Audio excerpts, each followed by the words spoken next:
Hi everybody, it's Sonnie coming at you from Fukuoka, Japan, and I am finally doing an update video when it comes to Khione.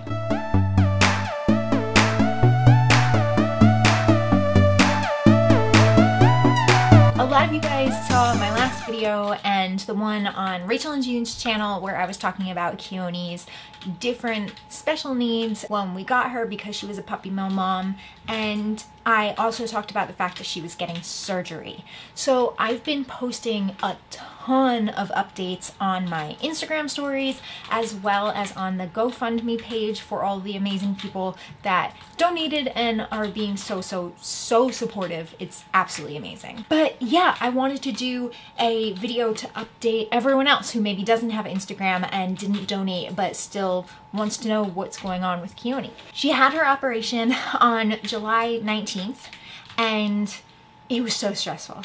It was so stressful. We took her for her first car ride before that just to see how she would do, and it didn't go too well. She was really nervous, and that made me, when she had to then go to Oita hours away to get this surgery, I was just really nervous for how she was going to do in the car by herself. But then we found out actually that her vet from our vet office, the doctor was going with her to Oita, which we hadn't known. She went on July 19th to Oita at like 7 p.m.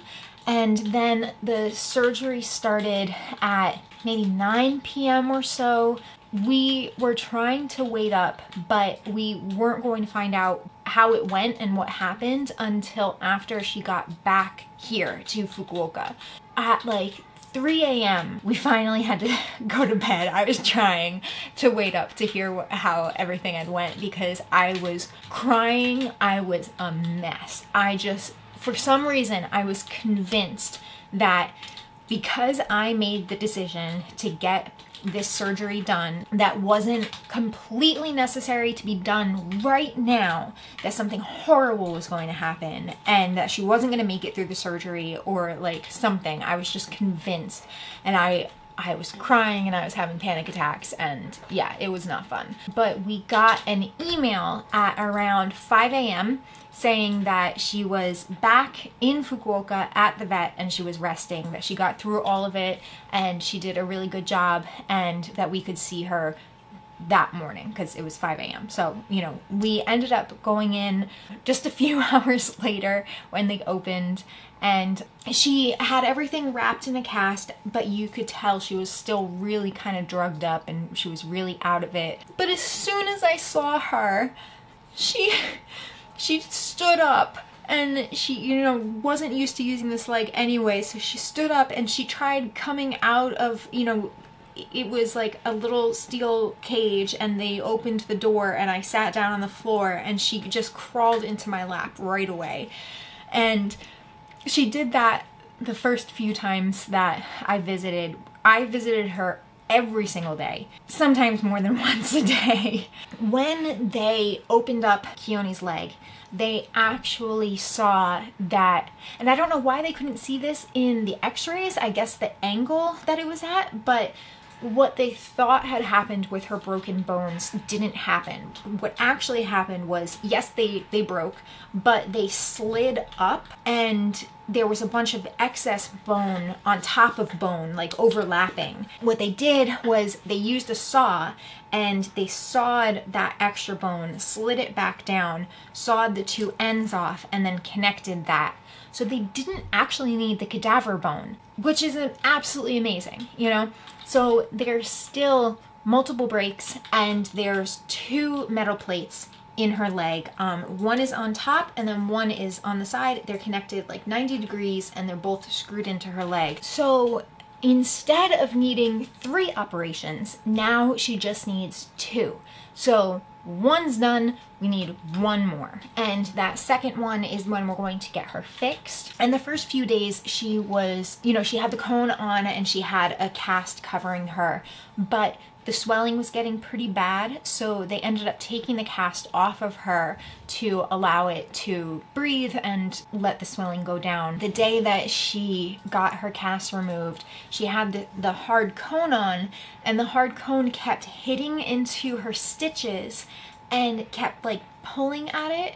So her cone was covered in blood, her leg was covered in blood, it was all swollen, it was totally bruised. All of a sudden I could see all of her stitches, and I just broke down sobbing. This is not gonna be a sad vlog, but it was so difficult to see her in pain, and I just felt so guilty. I felt like I was the one that caused that pain for her. So, you know, after hearing how well it went and everything, I was like, okay, no more regrets, I did the right thing. And then 4 days later, I see how bad it actually is, and I just imagine how she must be feeling. And, you know, the vet was saying that she's much happier when I visit, so I was staying for like a couple hours every time that I went to visit. But that was the first time that I was like, oh, did I really do the right thing for her, you know? So what I ended up doing was I came home and I started crying to Joe about how much pain she was in, and I needed to go tutor a student, and I was like, we need to get her a soft cone. She hates the hard cone. It keeps hitting into her.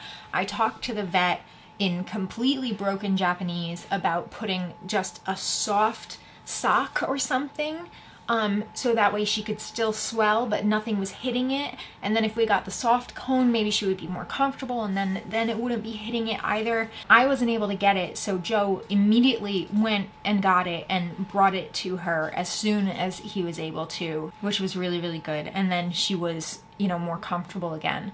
But once again, positive stuff. She was supposed to be there for 2 weeks after her operation, and that's what we had planned, was that she was going to stay at the vet for 2 weeks. But the vet saw how happy she was when I came in and visited her, and they said that because she is so used to limping, she's not putting any extra weight on her broken leg. So that was one of the main reasons why they were going to keep her there, was to keep her, you know, more controlled, in a controlled environment where she wouldn't be hurting herself. But they noticed that she didn't put it down not once since she had the operation. So they told me on day 5 or 6 that she could come home. And I was like, yes, like, oh, I was so happy and I was so relieved to have her home. And she still had the stitches and everything. The stitches got removed, you know, another week later or so. We've been bringing her in every week or every 2 weeks to have examinations and checkups, and we're getting x-rays every 2 weeks. And she didn't have a cast for a while because she didn't really need it. But when we went back in later on to get another x-ray, the vet wasn't noticing any progress, any healing that was going on, that should have been going on, and then realized that because she's not putting any weight, there's nothing that's putting pressure to keep the bones together to allow them to heal and bond quickly. Now she's back in a cast, and it has been allowing her to use it more, so we're hoping that that will add pressure and hopefully, you know, increase the healing time, because everything's gotten pushed back now because of that. We have to wait now for her bones to bond together for us to be able to do the next surgery, which would be to remove one of the metal plates, and then the other one's just going to stay in her. And her healing time should be much less. It already is. You know, she, after the initial surgery, wasn't supposed to walk for between 4 and 5 months, but now she's going on walks again because they're hoping that she'll use it more and add more pressure. Oh, one thing I should mention, something that we noticed after her surgery in her x-rays is that from the disuse of this leg, her muscles have atrophied. For those of you who don't know, basically what that means is that her muscles have wasted away because of disuse.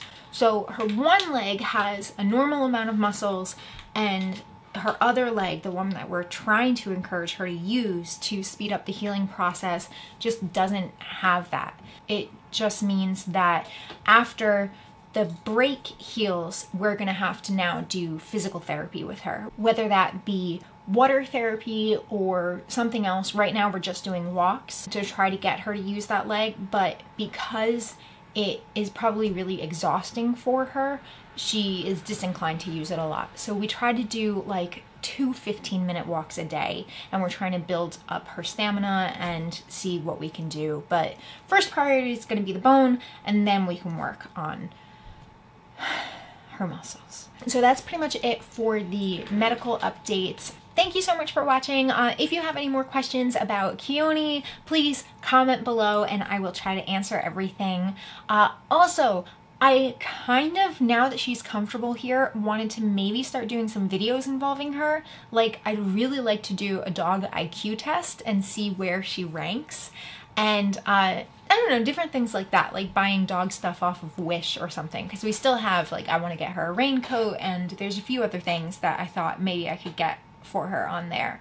So if you would want to see that, definitely comment below, let me know. And if you have any ideas for a video that you'd like to see, the same, comment below, let me know about them. If you really liked this video, definitely consider subscribing to my channel. A big thank you to everyone for watching this, but an even bigger thank you to my patrons on Patreon for supporting me. They are Kaz Avery, Fine Ass Amy Fresh, Miriam Figuereles, Kenneth Deed, David Smith, Fugrain 42, right? Yeah. The Jesta, and Stephen Gardner. Thank you so much for all of your support. It means the world to me. Thank you again for watching. I'll see you next time. Bye!